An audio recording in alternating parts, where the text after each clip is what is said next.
I'm Katya. And I'm Rin.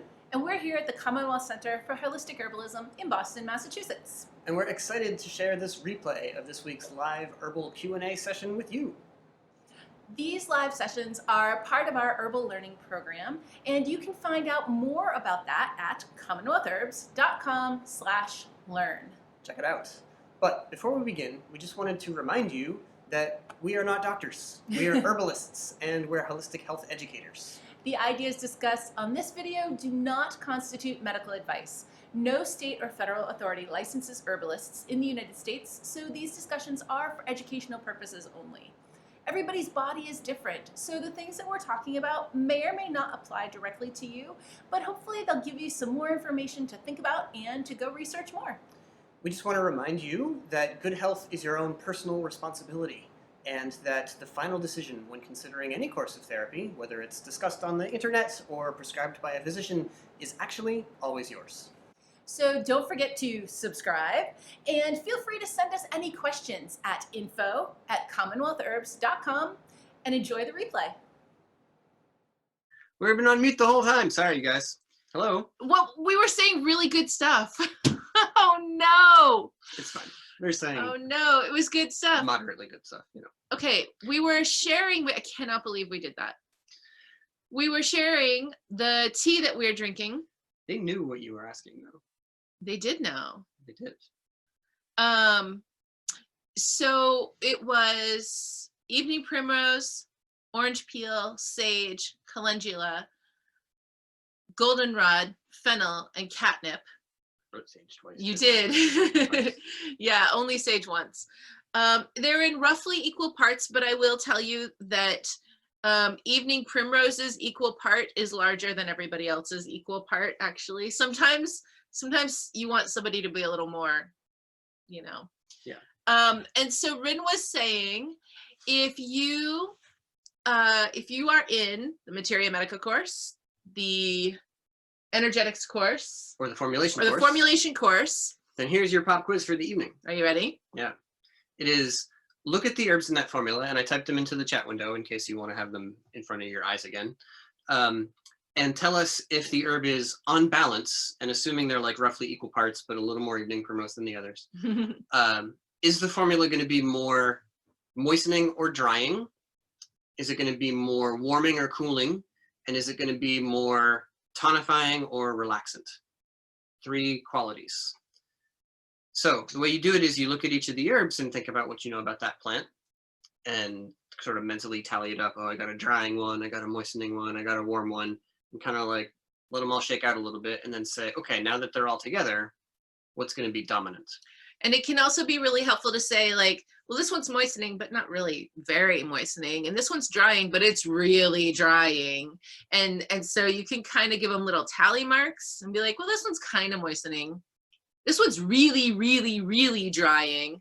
Oh, this one's pretty moistening. You can do it that way. Yeah. Yeah. So they may be processing. Yeah. You can Think take that a minute. for a moment. You can take just a Oh, minute. we've got some votes coming in. All right. Cool. It's working. It is We're working. doing it. Yeah. We'll give everybody another moment or two to consider. Yeah. In the meantime, I see some folks have some beverages. We've got some cucumber mint water, nice and cooling. Where are you that you can be drinking cucumber mint water? That is- I don't even know. I cannot get warm today. Some kind of summery situation. Yeah. Yeah, because those are cooling, right? And like, sometimes when we think about herbs that are cooling, we're like, well, yeah, vervain is cooling, and you know, but the best examples are like cucumber and watermelon and Yes. citrus that you want on a hot summer day and all of that. Although you guys, you know what Rin found for me the other day? Watermelon kombucha. Yeah, right. And I'm so excited We've never about tried it. that one before. I'm so excited about it. Yeah. I can't even. All right, cool. So I think we've had some votes. Okay, so again, we had Evening Primrose, Orange Peel, Sage, Calendula, Goldenrod, Fennel, Catnip. What do y'all think? Barbara says drying, warming, tonifying. Catherine says drying, tonifying, cooling. Okay, 2 agreements and one bounce there. We've got a guess from Wendy towards drying and a bit warming. Okay. So, Ladybird, what do you think? Seeing as you put these herbs together. Since I did. I love how she immediately goes to taste it, right? this This is a good instinct. This Yeah. is not a drying tea. It's not. It's also not a super moistening tea. I feel like this is close to neutral, and because I did put in 3 scoops of Evening Primrose, plus the fennel is pretty moistening. Yeah. If anything, it, you know, the citrus maybe it does have some draining overall, but the citrus peel that I happened to use was fresher. It wasn't as dried. It was pretty fresh. I feel like this, it comes out pretty neutral to me. Yeah, you would feel that way, wouldn't you? Do you feel dry by it? I do. I feel the astringency. I taste it. I feel it on my tongue. I'm like, yeah. But this is a very lovely, like, tolerable degree of astringency. Yeah. Yeah. Well, this is because neither one of us feels awesome today. We're both in good moods, but like just physically, we don't feel fantastic in a non-specific kind of way. And whenever Rin doesn't feel fantastic in any way, I always want to be getting stuff in there for the guts. And whenever I don't feel fantastic in any way, I always want to be moving my lymph. And we both always need some warming stuff to be going on as well. So this was me trying to move my lymph without drying you out. Yeah, no, it was a heroic effort on the part of the primrose and the 3 scoops, the 3 scoops of primrose and the fennel to try to balance out the other drying elements there. So yeah, I'd say like it's like a little bit on the dry side, but not too far. Certainly on the warming side. I think that's important though, also to think about body types, right? To me, this is like, it's really, really neutral. It does not feel drying to me. But I carry a lot of extra water, right? Like I run damp, and you're really dry. So anything that even has a little dryness, like for me to be like, ooh, this is pleasantly drying, it has to be uber earthy, you know, like anything short of that. And I'm like, drying, what are you talking about? But for you, like just a little bit of calendula and we're already in like and some sage and some goldenrod and, you know, yeah. but yeah, a little calendula, right? Just yeah. Maybe there was a little more calendula in there than I meant there to be. Yeah, and I'd say, you know, it's complicated in terms of relaxing and tonifying. I guess I'd probably come out, like, again, slightly toward the tonifying element. I would cash this out as encouraging, right? Which is like slightly tonifying, right? If you are encouraging someone, it's sort of like, you can do it, you know? And so hold yourself together, you know? Like, yeah, this is, I was not trying to like chill us out because we were too tense. I was like, oh, we don't feel very good and there's some stuff we have to do and come on, we can do it. So yeah, a little on the tonifying side. Yeah, and oftentimes those herbs that I think about as like fortifying or like, all right, let's get ready for something. They have that, like a little bit of that astringency, not too much, but enough to just kind of like hold you together. Yeah. Let's see. Okay, Catherine's with me. She says she needs fennel and licorice in the gut heal tea for it to start to feel neutral. And wait. You didn't do warm or cold. Warming for sure. Yeah, absolutely. So some people felt cooling and some people felt warming. The calendula and citrus sort of, could be a little, and it could be a little on the cooling side. But everything else in there is pretty warming. So I think, and especially that sage and fennel are both like, they've got it, you know, they're like, and even Evening Primrose, if you ever taste, it was leaves and flowers. If you ever taste that, it's good and peppery. So those are not like, well, kind of warm. They're like, they're like second degree maybe, you know, like, but like we don't have any ginger or cayenne or like, I am warm. Yes, this isn't like a hot tea. I mean, it's hot tea, but it's not like a heating tea. It's like an enthusiastic tea. Yeah. Okay, and then Brittany said, how do you determine body types as far as drying or moistening? That's called energetics, and specifically when we're talking about the body types, it's constitution, and that is in the energetics and holistic practice course. The reason that we talk with these words, that every system on the planet, every system on every continent of traditional healthcare has this concept, but many of them use other words. So maybe you're familiar with Ayurveda and you have heard of Kapha or Pitta or Vata, or maybe you are interested in the Galenic, like the four humors, and so you've heard of like choleric or sanguine. Or in Chinese medicine, they have these too. All of the different systems have it. And for a long time in herbalism in the United States, people sort of just borrowed other cultures' systems, which is, you know, not awesome. There's an appropriation aspect to that. But the reason that they did it was that they were like, hey, those systems make a lot of sense. Why didn't we ever do that? We should. That would be great. Well, the thing is, we did do that. Every system on the planet does. And when we look at the traditional Western system, there are a couple of different versions of it. And so as modern practitioners of traditional Western herbalism, it is actually easiest to just go to the foundation level and say hot and cold, damp or dry, tense or lax. Because every system, you can distill it down to that. Like if we're talking about Ayurveda, for example, a Kapha constitution or a Kapha body type, that's a cold and damp body type. It's just two things combined into one. So if you were to speak to an Ayurvedic traditional practitioner and you told them cold and damp, and you didn't know the word Kapha, it wouldn't matter. They would still understand what you were talking about. So I really love that. The other thing I really love about this system is that as clinical herbalists, when we are practicing with people who are unfamiliar with this concept, even if you aren't sure, gee, do I run dry or am I moist? I'm not really certain. You know what the words mean.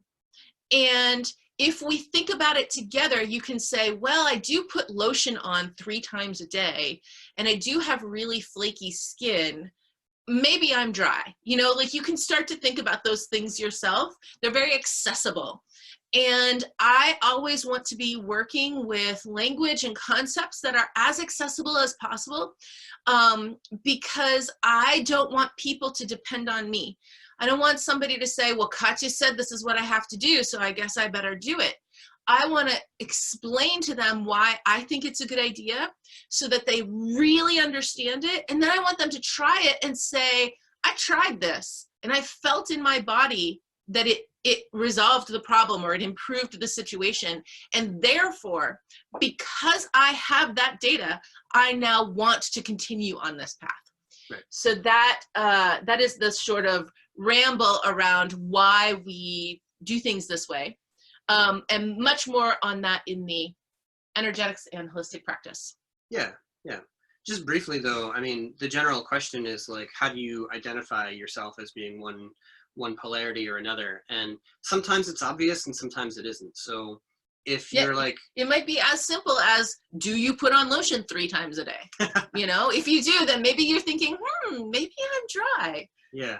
But maybe just as a thought about like how to think that through or how to assess that.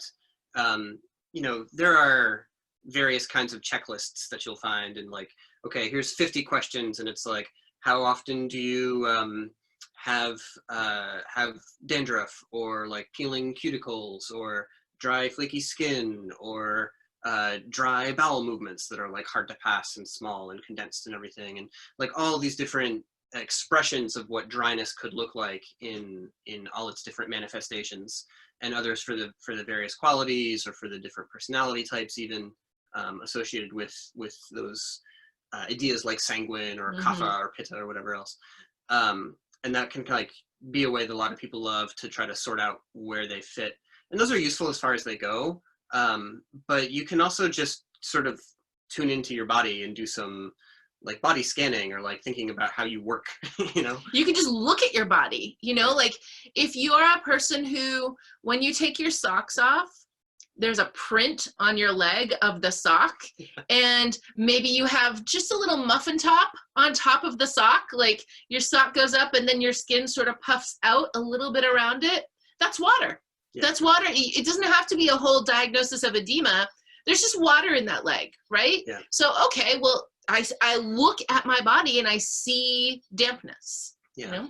Yeah, or it's like whenever I get these headaches that are recurrent for me, whenever I get them, I look in the mirror and I know my whole head is all red and my ears are bright crimson, and my nose is glowing, and I'm ready to like go and lead the reindeer, right? So that redness is a sign of heat. It's a visible sign. But of course, you'd also be experiencing inside feeling uncomfortably hot and like, oh, too many layers, and just like, oh, give me something cool to drink, or a cold cloth feels good. Like that's another way you can identify how you tend, or how a problem is tending. If the opposite thing feels good, then that tells you what the basic state was, right? So it's like, man, I get these headaches and then I drink a lot of water and then I feel great. Okay, the headaches were coming from dehydration, right? Yeah. That's a example lots of people are familiar with, and like one of the first things you want to try when you get a headache is to rehydrate, see if that fixes it. And if it does, it tells you, okay, not just this headache right here, I was dehydrated in this moment, but if that's a pattern, it tells you that your problem is excessive dryness, right? And that tells you some herbs you might want to work with, like marshmallow, or like the fennel or licorice or whatever, to try to moisten and rehydrate your system on a deeper level. That's going to be like a corrective, right? Yeah. Okay. All right. Well, good, you guys. Catherine is asking, where do you source your Evening Primrose? We grow it. That's not one that I don't think anybody sells it. Yeah, we've really only harvested a substantial amount this past year. When we had a garden bed that we let run pretty wild, and there was a lot of Evening Primrose there. We harvested, and that's been that. Previous years, you know, I've grabbed some leaves off of some plants that I happen to walk by here and there in the city. Yeah, we didn't have very much, but this year we have like maybe a pound or a pound and a half. That we harvested ourselves and dried. But I don't know that you can buy it anywhere. Have we convinced Muddy River that this is an herb that they should be growing for cut and sift and dry stuff? Maybe. We should maybe work on them about that. Yeah. Seeing as we're creating a demand for it out there in the world. Yes. We should include in our podcasts this weekend. Like what happens when you go out accidentally create demand for something. Yeah, that's really good. Yeah. Okay. Sneaky preview. Barbara is saying, I don't see the moistening effect of fennel. I don't feel that. I'll have to try it on its own and see if the moistening comes through more strongly. Yeah, absolutely. I'm of two minds here. The first one is the normal one, and the other one is a little surprising to me in this moment, but I'm feeling excited about it. So the first one is probably what you're about to say, like, yeah, it's so helpful to figure out what an herb does or what qualities it has when you isolate it. Yes. And you just have it all on its own. You really need to do that. Even if you're not doing it like as a whole herb of the month for a whole month long and whatever, you need any herb that you ever work with. You need to spend some time drinking it completely by itself. Otherwise, you're not going to be good at formulating, because you might come up with a good formula on paper. It's going to taste terrible. Like, you really need to be familiar with what these flavors are. It's exactly like cooking. When you're making chili, and you taste it and you think, what does this need? The reason that you can answer that question is because you know what oregano tastes like. You know what cumin tastes like. You know what coriander tastes like. And when it's kind of missing, you know that you need to put it in. And not all of that knowledge is in words, right? Like, you're not over here saying, yes, all right, let me translate what my tongue is telling me into descriptive terminology, like, this is a little acidic and not quite as pungent as it should be, and where are the aromatic elements that I want, right? No, you taste it, you're like, I want, and you're already reaching for the jar, right? I mean, if you've been working with those spices for a while. Yeah, and so if you're a person who doesn't cook very much, and that conversation was just intimidating a little, then we can make it easier. When you sit down to a plate of French fries and you taste the first one and you're like, I sure love French fries, but these need salt. It is exactly the same thing. It is that you know a particular flavor and it is not present right now. And you know that what you're eating will taste better if you incorporate that flavor. So even if you're just doing this in terms of thinking about salt, because salt is something that you're really familiar with, it's exactly the same process over and over. So yeah, absolutely, drink everything by itself sometimes. Yeah, so the other thought I had was maybe sometimes the quality would be easier to see by the way it changed another herb, right? So like I've taken times before and had sage tea every day for a month, and I love sage, but it is drying. And after a few weeks, or even after the first week or so, it's like, oh boy, okay, this is pretty drying, right? And so then if I drink sage with fennel, then that quality of the sage is lessened noticeably, right? I don't know if dramatically would be the right word, depends on their ratios, right? But noticeably. So if you have that feeling of like, okay, here's a drying herb, here's an herb that people tell me is moistening, but I'm not quite feeling it. What happens if you make uva ursi tea and put in licorice root, or put in marshmallow, or put in fennel or whatever? How does that change the actual feeling on your tongue of that powerful astringency, or that tonifying effect? Maybe sometimes that could be worth trying. And there are actually, just with that one specific example, there are reasons not to do that, because there's a lot of tannins in the uva ursi and the polysaccharides in the marshmallow root that it will not necessarily, it might yield some alien snot. So so theoretically that's a good example, but in practice, that one specific example might not be ideal. Should also be good information. Right, yes. We can't tell you all of that. They're just that you could move in with us and we could talk to each other all day long and we'd miss something like that. And so don't wait until you have all of the answers to do the thing. Do the thing and discover the answers that you didn't realize you didn't have. It's important. And then come talk about it and tell us, and then we can have a fun discussion about it, and it's awesome. We try to say all of the things. Yeah. but yeah. Wendy had asked, I feel like my baseline might be dry and cold, but my imbalances are damp and hot, if that makes sense, like hot damp headaches or hot stomach pain. And I do the best with cool to cold dry herbs. So I'm struggling a bit with where I fit. So this is why there's a whole class about energetics and holistic practice, and not just like that short discussion, because what's going on here is that what you're referring to with your baseline, that's constitution. But then there's also the energetics of the discomfort itself, or the injury or the illness, that has its own energetic state.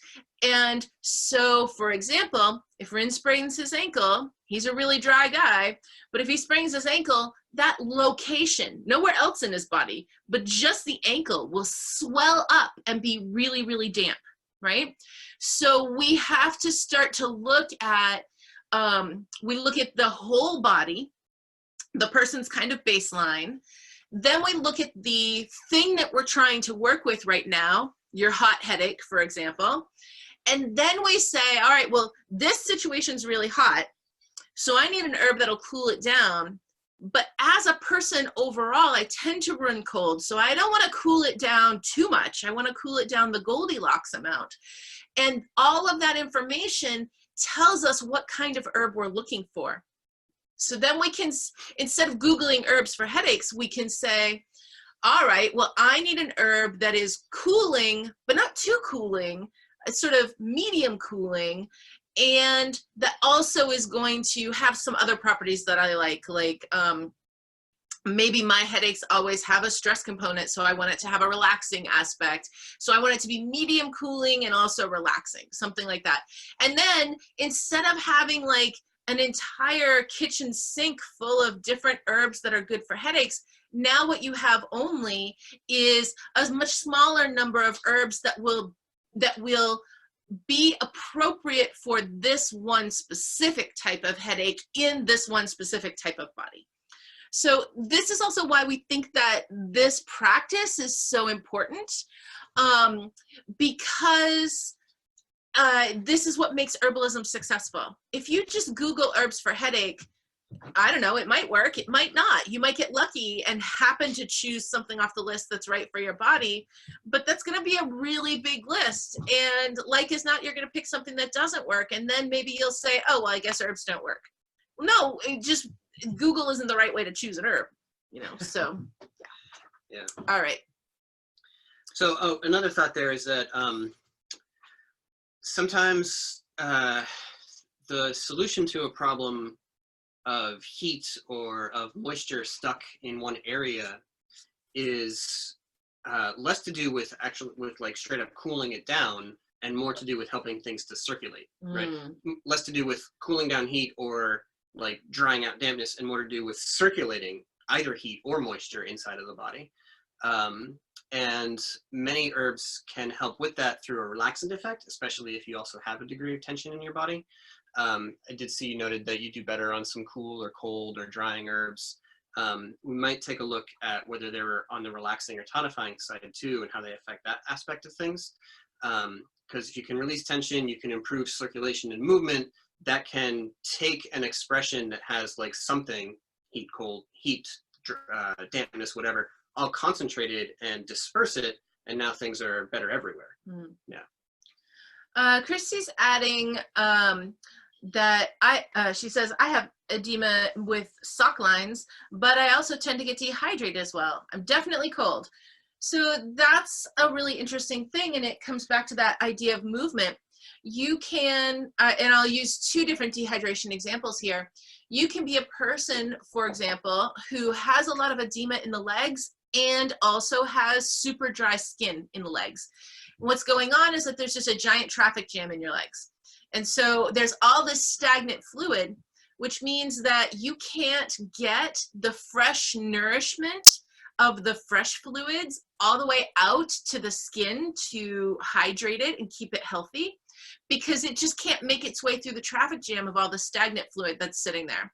So even though there's visible dampness, you still are showing dry skin at the top, and that's because you can't move that fluid to get the nourishment where it's going. So that's one place where it's about movement. Another, when we see somebody who runs really cold and is holding on to a lot of water, sometimes that kind of dehydration, especially if it is the dehydration very specifically of being thirsty, sometimes that's actually an early indication of diabetes or moving towards diabetes. Because what's going on is that there's so much extra sugar hanging around in the blood.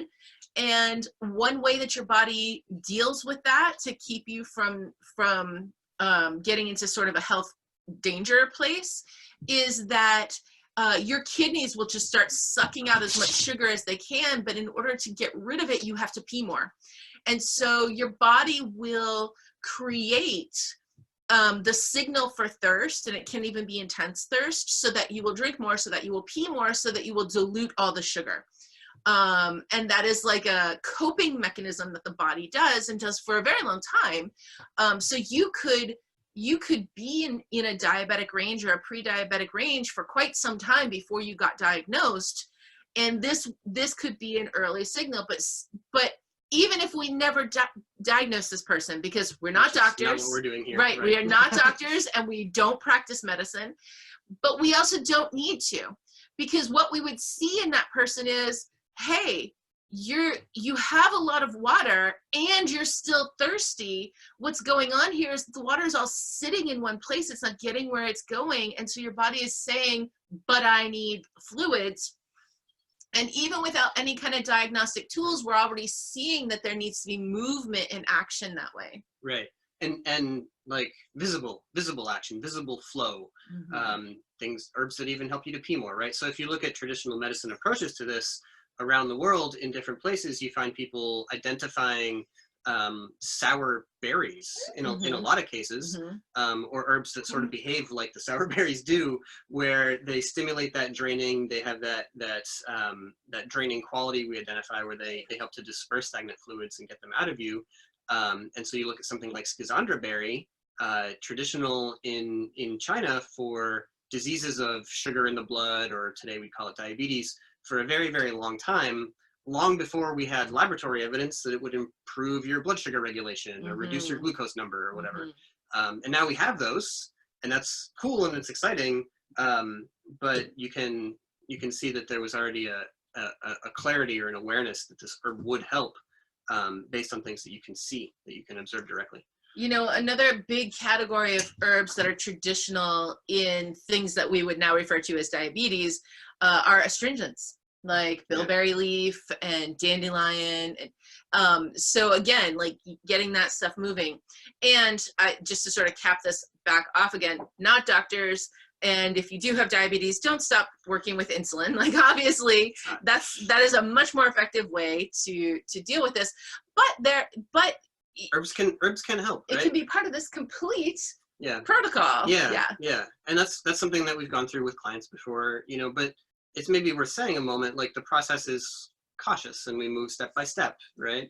You get to a place where you've done some foundational stuff to try to bring your blood sugar levels down or to stabilize the range that you go into and out of, right? And then at some point we might start to introduce herbs, but you're going to have to test your blood more frequently as you start to bring in things like cinnamon and tulsi and bilberry, because they can have a profound effect and they can really change how much insulin you need or how much metformin or whatever else you're taking to help manage that, generally in a good direction, right?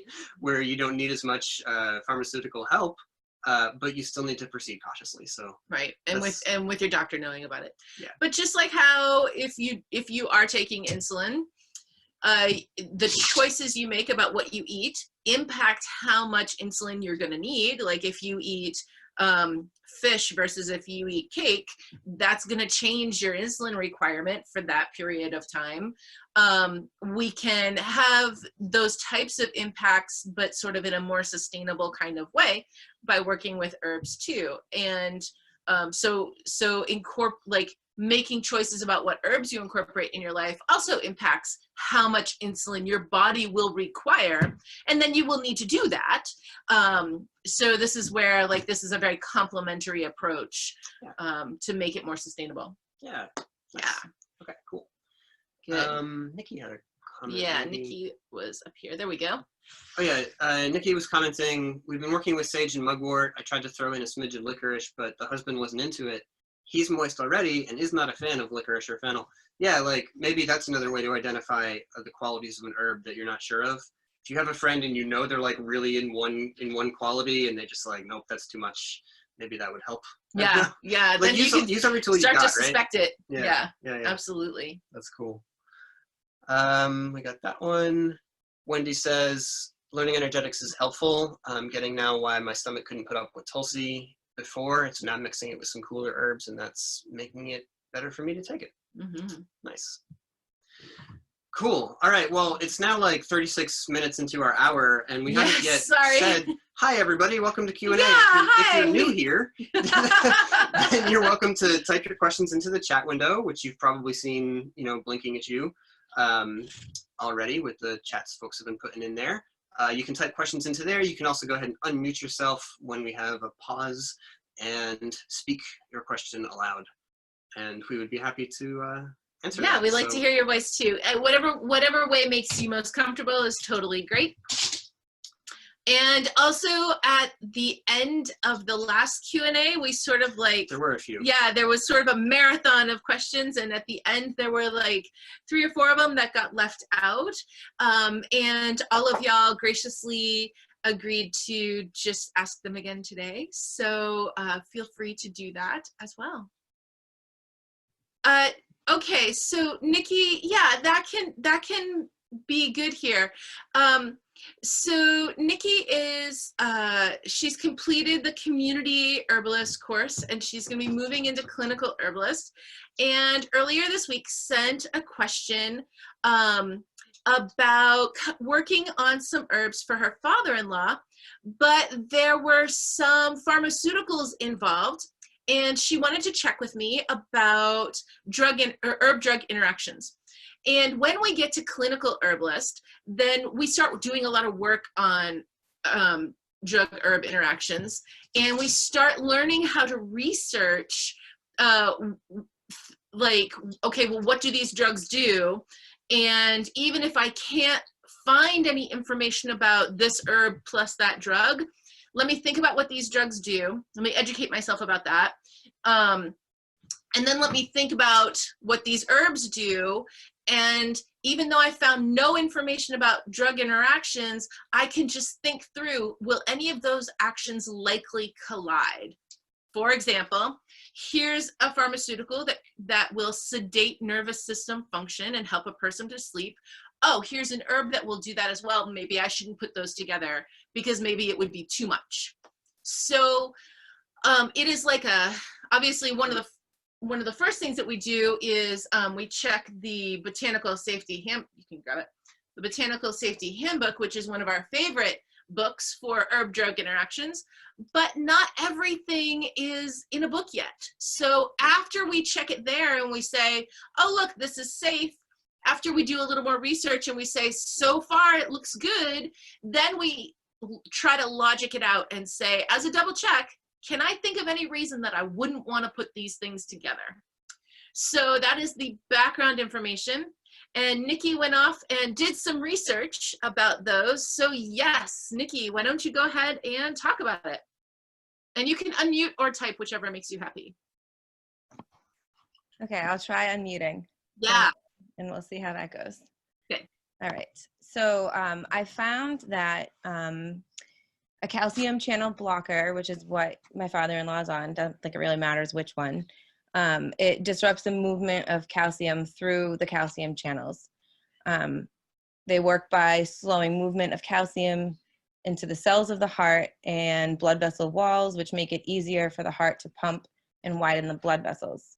So then I wondered, why is there calcium in the blood in the heart? So I researched that, and it's required by the heart so that it can contract and pump out blood to all of our body parts. Then I found a quote, I can give you the link if anybody wants it. Apart from being responsible for bone health, calcium regulates muscle contraction, including the beating of the heart muscle. It also regulates blood pressure and is necessary for blood clotting. So, you know, his blood pressure is currently high, and so they put him on this to regulate that and bring it down. He's only been on it for like 2 months.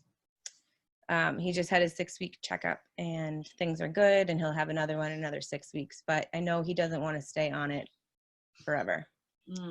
So that's kind of. Remind us of the herbs that you wanted to include. And it seems to me like one of the things, well, let me not interrupt. Continue with your explanation and what you've thought of so far.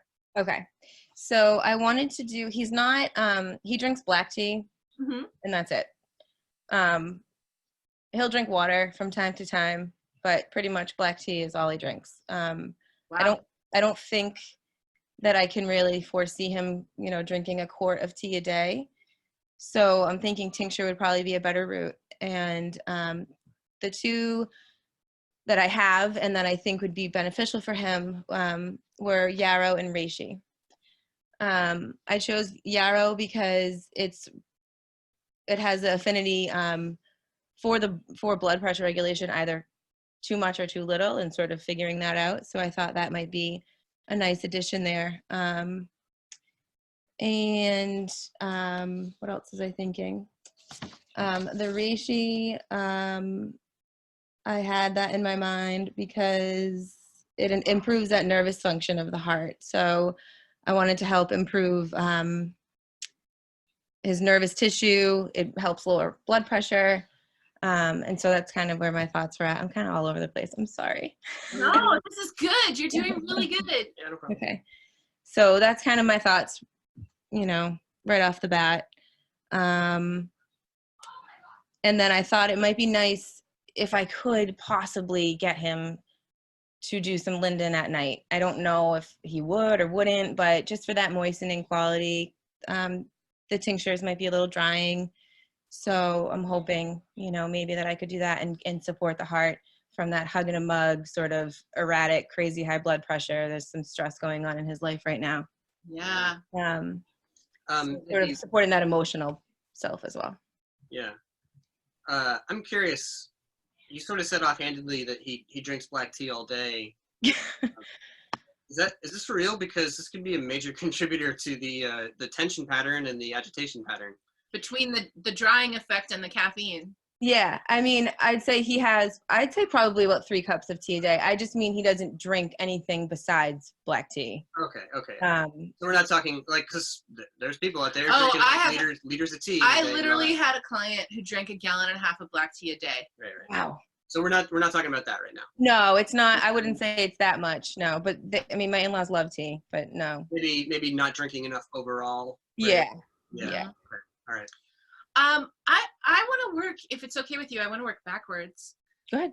Because the linden is just beautiful. I think that is beautiful. It will taste lovely. Christy and Joy are saying, why not Hawthorn? Because he's medicated. Hawthorn is, there can be issues with medications and Hawthorn when it's specifically about blood pressure, high blood pressure. Right. We are cautious in general. It's not a black and white situation though. And so that's why Hawthorn isn't the first thing that comes to mind for me here. Henrietta Kress has some good stuff about Hawthorn and blood pressure medications. So that's why not Hawthorn, but linden doesn't really have that aspect. And the other nice thing about linden is that it has that moistening, like you were saying, and it's really so targeted towards relaxing the stress. So I think that is like chef kiss, it's just, It's perfect and beautiful. I said I was working backwards, but instead what I'm going to do is work in whatever order I want to work in. So the yarrow, I also really like. I particularly like your choice here because, like you said, yarrow is modulating. It's not going to force a direction. It's going to normalize things. And so I think that's a really great situation here. I think that tincture is a fine delivery. And we're not looking at a big amount of calcium. It's not like you're suggesting a quart of nettles. So we don't have to be thinking about, oh, do I need to be worrying about extra calcium suddenly showing up in his life? So that I really like, and I think the delivery mechanism is good, and I think it's something that you will be able to make some traction with, even just with tincture a few times a day. And then the reishi, I also really like that idea, especially because what you have chosen here is really foundational. And when you are worried about herb-drug interaction, or even if you're not worried, but you just want to be super duper safe, working from a place of building foundational strength, as opposed to trying to control an outcome, is a fabulous strategy. And that's what you get with the reishi there. I would, however, personally, I would rather see a high quality reishi capsule than a tincture, I think. Just because the reishi tincture, it needs to be a double extract, and I personally have pretty strong feelings about the amount of reishi and how and its affinity for water, and I don't know, I'm real fussy about mushroom tinctures. It isn't that I don't like them at all, it's that I'm super picky about which ones I want to work with. Yeah. Well, I made a double extraction, and I was mentioning to Rin that I don't know if it's just my palate, like tasting the alcohol, but I made it with, I did it first in water, and then I took that mark and I put it and did a tincture in brandy. Mm-hmm. And then I combined, which one did I do first? I did water first and then the brandy, and then I combined those two. But for me, I'm not really, the bitterness didn't come through as much as I had hoped. Yeah. And I have a lot of it. So I'm just probably, I've been working with it for a bit now, and it's okay. I think next time I'll probably you got to boil it down. Yeah, I did by half. But I'm thinking, I have to go back to my phytochemistry and do a little bit more digging there. Good. Yeah. Well, and one thing you can do is just take more. Yeah. If you feel like this just isn't as strong as I want it to be, double the dose. Yeah. Okay. Okay. We had another question about the Hawthorn from someone who missed what was said, but I'm going to take this moment to interject that I don't feel too worried about Hawthorn interacting there. There are cases where it has been an issue. I think dose makes a really, really big difference there. How much someone's taking, and there can be substantial differences in various Hawthorn preparations. Like you can drink a cup of tea, you can drink a quart of tea every day for a month. You can take a squirt of tincture, you can make a dried extract and take a spoonful of it. There's very different kinds of potency that can deliver. The Botanical Safety Handbook is really not worried about interactions, and the only comment it has about potential interactions with medications to lower blood pressure is that when it's taken together with them, it tends to reduce the amount you need and ameliorate some of the side effects, which is pretty good, right? So yeah. Henriette has some very specific case studies right. where it did cause negative side effects. Yeah. And because this Q&A incorporates people at all levels, right. I want to err on the safe side. It doesn't mean that I've never worked with Hawthorn with somebody who is taking medication in some ways, but that's just a place where I want to be more precise, and I don't want to apply that universally. So that's why I didn't bring up Hawthorn, and why I would avoid it in this company. Yeah, and there's an aspect there where it may be, I think it's likely to be, in many cases with herbs, it's the case that the problem that may occur doesn't suddenly happen immediately, right? Yes. So in the context of Hawthorn, what I'm thinking about is, well, if you check your blood pressure every day and you know what your levels have been like while you're taking the calcium channel blocker and not other things, and now you introduce one herb and now you introduce two herbs and you keep checking your blood pressure every day, I'm not expecting with Hawthorn an overnight crash in your blood pressure and suddenly it's like, whoa, okay, we need to get you fixed up. And it would be it's coming down, you've probably got some morning time, and in a lot of cases, I don't recall the Hawthorn example, but with herbs, it's there were signs, and if you had paid attention to the small signs, then you never would have gotten to the big ones. And in these particular cases that Henrietta has, the negative side effect was dizziness, and the person feeling the uncomfortable effects of low blood pressure. Right. And so at that point they said, holy cow, what am I doing wrong? I need to stop something because this is very uncomfortable. And so you're not going to kill somebody, but also I think that different people have different thresholds of what is okay for them. And for me, if I miss the mark with an herb in my own body, and then I feel really uncomfortable for a day or two, I'm like, oh boy, that was dumb. Now I know. Yeah, we've done that. Yeah. But for somebody who is new to herbs and they're taking a little bit of a personal risk to try something new, then I don't want to make them uncomfortable. I want to be extra careful about really holding them in a space where they're going to have a super positive experience. Until I know that something, all of us at some point, we've been experimenting and learning and practicing with herbs so long that then we, do something and we're like, boy, that was dumb. I can't believe I took that right now. That was not the herb for this moment. And it's not a big deal. Yeah, that's exactly, you pretty much took the words out of my mouth. He works at a hospital. And so he has that Western medicine thing going on. And so I'm sort of hold on, wait, let's try this first. I mean, I didn't even know that he had gone on this prescription until after.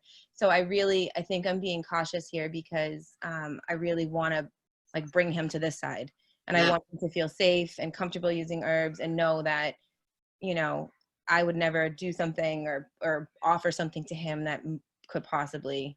So I just really am taking that really, really safe route so that. I think you're doing a great job. one thought I had, and this may be something that you can talk to him about also, is that I wonder if in the course of giving him the calcium channel blocker, there was any discussion about magnesium intake. Mhm. And I don't want to reduce everything in the world to like simple polarities, but if we were going to do that, then we would look at calcium as an agent of tonification and tightening, right? Think of muscle contraction. It's required for that phase of activation in the muscle.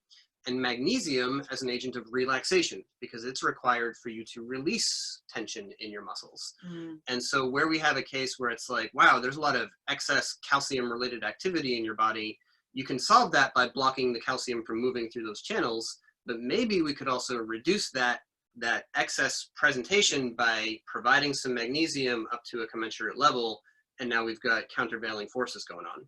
Especially given the sort of epidemic proportion of magnesium deficiency in this country, just because of the way that we fertilize or fail to the soil and stuff like that. Awesome. Thank you. Sure. Yeah. I guess I want to say one other thing here about, I think all three of your choices are really good. I think they're very, very safe, and I think they are likely to be very effective. But I think that in terms of him being able to see a very tangible cause and effect, the linden is going to be the winner. Okay. I really think that, you know, if he takes some yarrow tincture and he does that for a couple of weeks and things get better, that's cool. And he might not be able to attribute that to the plant. But when you drink a cup of linden tea, you feel something. You feel it. And so especially starting from a place of tension and dryness. Right, right. So sometimes, like for a person who loves herbs and drinks tea all day and whatever, 3 things is no big deal. It's like, oh, sure, give me 5. I don't care. I love plants. But for somebody who's new, sometimes one thing is all that they can maybe handle. And so if I was going to choose only one thing out of the list that you gave, it would be the linden, because I think it would have the strongest chance of him directly seeing a very specific result that he could concretely attribute to the herb. Okay. Yeah. And then after that, he would be like, well, that worked great. What else do you have? You know what I mean? Yes. All right. I have my work cut out. I'm on it. Lovely. Really good work, Nikki. This is great. Thank you so much for all your help. I'm going to mute myself now. Okay. Thank you. Cool. All right. We might have time for one more question. So if somebody's out there holding on to one, then yeah, feel free to hit that enter button. Yeah. Oh, there we go. Good. Barbara, I just wrote, I'll read this out loud in a second, but I just want you to know we are on a thing because I just wrote a podcast. It's not this week, because this week we're going to talk about herbs and bone broth. It's next week's podcast. And I'm so excited about it. And it's just like this. So ready? This is what Barbara wrote. I just wanted to share, as much as I'm loving learning all the herbs, I'm also trying to be rigorous about carbon footprint. So I'm not buying herbs grown in far-flung places anymore, with the exception of cinnamon. Even so, there seems to be so many to choose from that I'll be busy enough just learning about the ones in my own region. It is a real illustration of how nature provides for us. I love this. I love it so much. I wrote a whole podcast about it today. Yeah, it's for real true, you know. And I also think that it's when you start to dig in that way and say, all right, well, I know lots of people don't really write about this particular herb, but that doesn't mean that it's not good for anything. That it doesn't have a lot to offer and probably teach me. Yes. Yeah. I think that when you start to make that kind of a differentiation, that is like, that's a thing that happens when you start to know things, is what I'm trying to say. Is that when you just start out, you don't know enough about any plants, so like sometimes the exotic ones are the ones that people know the most about, and and maybe you just like, maybe the ones who live around you are not as popular or not as frequently written about. And when you start to really say, hold on, I can do what I need to do with the tools that I have right here, except I don't mean tools, because what I really mean is friends. Allies, yeah. Yeah, I can do what I need to do with all the friends that I have right here. That represents a level of learning that it's like, wait a minute, I can learn about you, you know? So I think that you can also pat yourself on the back for that, because that represents accomplishment in your learning. Yeah. I love learning about plants from all over the world.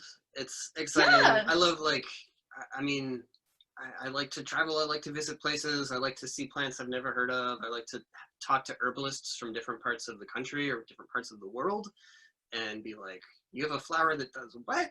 Yeah. You know, that's yeah. really fun. That's really exciting. But I also like to look in the backyard and say, like, yeah, I know you. All right, I think you've got secrets that haven't been shared widely yet. So Yeah. let's work on that together, you know? Yeah. You know, I'm remembering when we went to Iceland for our honeymoon and we hung out with Anna Rosa out there, and she gave us fresh rhodiola. And I never was a huge proponent of rhodiola until I spent time working with the leaves fresh. Eating fresh rhodiola leaves like a sheep is how I really got to know that plant. However, when I work with rhodiola, I get it from Ana Rosa herself. So like I still, you're pretty picky about it. I am pretty picky about it. And so I don't ever have very much, just a little bit. And it's a really special plant for me, you know? Yeah. Cool. All right. Well, hey, it was great talking to y'all tonight. This was kind of a little bit different than usual. We had like a few topics that we just spent a lot of time on. Yeah. So that was fun. I can't believe it's been an hour. I feel like. Yeah. Yeah. Yeah. So we'll be back next week with another Q&A. Actually, no, that's February 11th. Okay, yes, yes. On Tuesday, Rin has free clinics, so it'll just be me. Be nice to me. And what else have we got going on? Yeah. A few other things. I don't know. You're probably on our mailing list, so we'll let you know that way. Yeah. There are some things coming up. And if you found this replay on YouTube and you're not, then you just need to bounce over to commonwealthherbs.com and you can get lots of content from us all the time. I do want to mention that we have scheduled all of our in-person intensives and workshops for 2020, and they are on the website right now. The first half of the year or so is already on the website. The others are planned, but the dates and the titles are there. We're still building out the pages. And then the other thing that I'm going to be adding very shortly is a list of carbon neutral events. So these will be like Saturday afternoon web conference workshops to do intensive looks at case studies and stuff like that. So those will be on the website here in the next week or so. And so if you are near but not so near that you could hang out any old time, but maybe you would like to come over for an intensive workshop, then you can check those dates out and continue to look, because the carbon neutral ones will be on the way. Yes. That's what. Okay. All right, we're done. Yes. Thank you Have all. a great night, you guys. Catch you later. Thanks for joining us in this replay of our live Q&A session. If you'd like to learn more about our herbal learning courses and get access to our twice weekly live Q&A sessions so that you can ask us questions directly, then you can check them all out at commonwealthherbs.com/learn. See you soon.